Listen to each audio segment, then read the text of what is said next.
আসসালামু আলাইকুম চাচা, ভালো আছেন? আপনার সাথে একটু কথা বলতে পারি 2 মিনিট? একটু নামান। আপনার বাসা কোথায় চাচা? বাদলঘাটা। ও, আপনি বস্তায় কি নিছেন এগুলো? তাই এগুলো কি করবেন?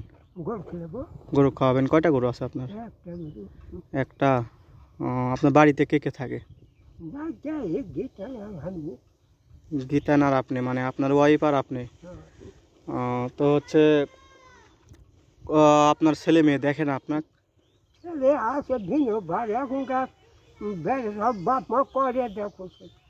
তো আপনি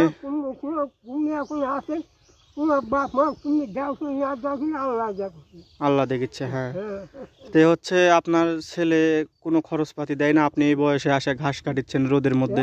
কি করবো বা যে কদিন বাঁচে আছে আল্লাহ করে খাইতে খাওয়াই তাই মরে গেলে জীবন না আসা। ঠিক আছে। তো হচ্ছে আপনার ছেলে কিছুই দেয় না, একটুও দেখে না? ওই কথা হবে না, বুঝবো না বেটা। তাই তাহলে তো খুব কষ্টে আপনি জীবন যাপন করছেন। আপনি রোজা আছেন? রোজা থেকে ঘাস কাটিচ্ছেন রোদের মধ্যে? রোজা থাকা যদি মরণ হয় তাও ভালো হয় নাকি, এটা চাচ্ছেন? তাই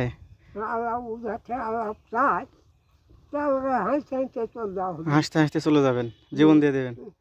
তাই আচ্ছা হলো, এখন মনে করেন যে আপনি তো রোজা আছেন তাই না?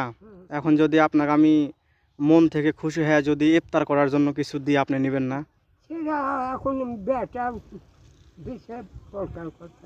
তাই মনে করেন যে আমি আপনাকে হচ্ছে কিছু টাকা দিলাম, আপনি ওইটা দিয়ে হচ্ছে বাসায় যায় একটু ইফতার কিনে আপনি আর চাচি খাবেন, কিনতে পারবেন না? আপনাকে আমি কিছু টাকা দিয়ে আপনি ওইটা দিয়ে ইফতার কিনে খাইন।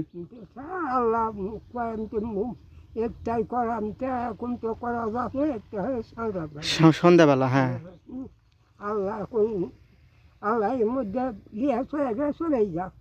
তাই বুঝতে পারছি। আমার বাসা হলো অনেক দূর, গোপালপুর বাজার। হ্যাঁ, গোপালপুর বাজারে আমি হচ্ছে আনিস স্যারের ছেলে, বুঝছেন? না, এখান থেকে 100 টাকা দাও।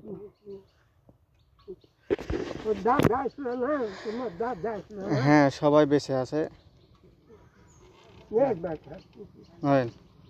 ওইটা দিয়ে আপনি হচ্ছে ইফতার কিনে খাবেন। হ্যাঁ, ওইটা দিয়ে আপনি আর চাচি ইফতার কিনে খাবেন, ঠিক আছে? আপনি খুশি তো?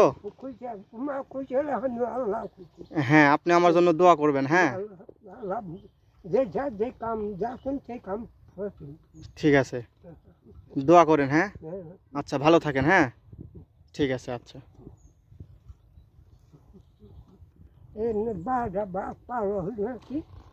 হ্যাঁ, সময় হয়ে গেছে, চলে যান। ঠিক আছে।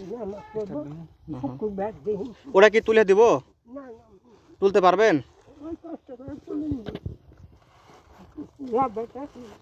ঠিক আছে, যান।